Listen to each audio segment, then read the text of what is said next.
خنده نکنید به شرطی. ما پخته ما شما میگه خنده کس نکنید که مرا گناهکار نکنید.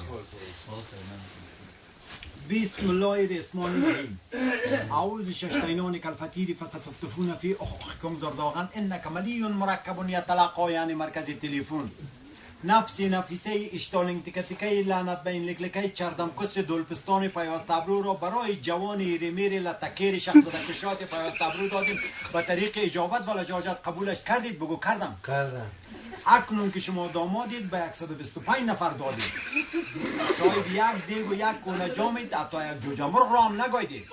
این 12 شرط زیلا قبول کنید که به اول که میزنید اردم و بردم نزنید، به کرد شلغم نزنید، روی قالین گلم نزنید، پایبند کردم نزنید، بالش را زیر کمرش ماندم نزنید، آسمان صندوقی هم نزنید، از 43 بار کم هم نزنید. اما اوج کرده باشید در وقتی که میزنید بدون ما هم نزنید. چرا کار بی سابقه نکردید و محکمه رفته موافقه نکردید؟ الملتین للغایه، از قماندان گرفته تا عسکرات رو بگوید.